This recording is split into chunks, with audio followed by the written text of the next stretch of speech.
Syrie, ça m'intéresse pas. L'édition spéciale qui se poursuit sur LCI. Bienvenue si vous nous rejoignez. Édition spéciale bien sûr consacrée à la situation en Iran. Je vous rappelle l'information principale cet après-midi. 2 explosions confirmées dans le pays. Une première aux alentours de 13h tout près du détroit d'Ormuz dans le port d'Aber Abbas. Une deuxième un peu plus tard ou un peu plus tôt.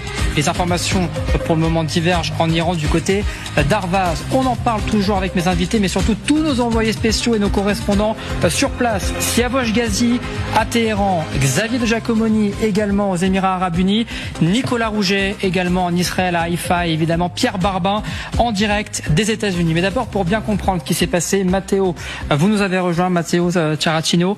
On vous retrouve pour faire le point sur ces explosions. Que s'est-il passé exactement ?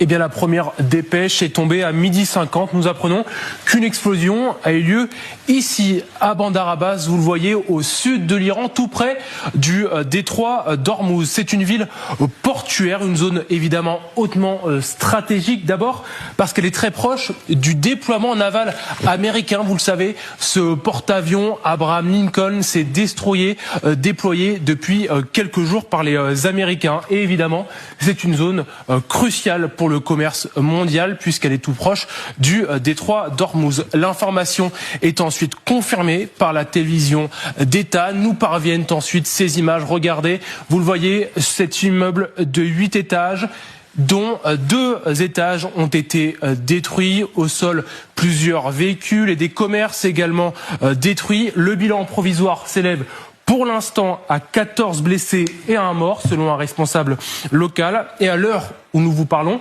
l'origine de cette explosion est toujours inconnue, mais des rumeurs ont circulé et les gardiens de la révolution islamique, vous savez, le bras armé du pouvoir iranien, ce groupe qui a été reconnu, classé comme terroriste tout récemment par l'Union européenne, ont tenu à démentir que des immeubles de leur force navale aient été visés et également à démentir la mort du chef de la marine des gardiens de la révolution. Et une autre explosion a eu lieu dans une autre province iranienne. Voilà, plus haut, au nord, regardez, ici, c'est à Avaz, dans la ville d'Avaz, à plus de 1000 km de Bandar Abbas, au nord-ouest, faisant cette fois 4 morts. Là, on est à côté également de la frontière irakienne et nos sources nous indiquent également un incendie dans la banlieue de Téhéran. Pour l'instant, l'origine est toujours inexpliquée. Israël précise qu'elle n'est pas impliquée dans ces explosions.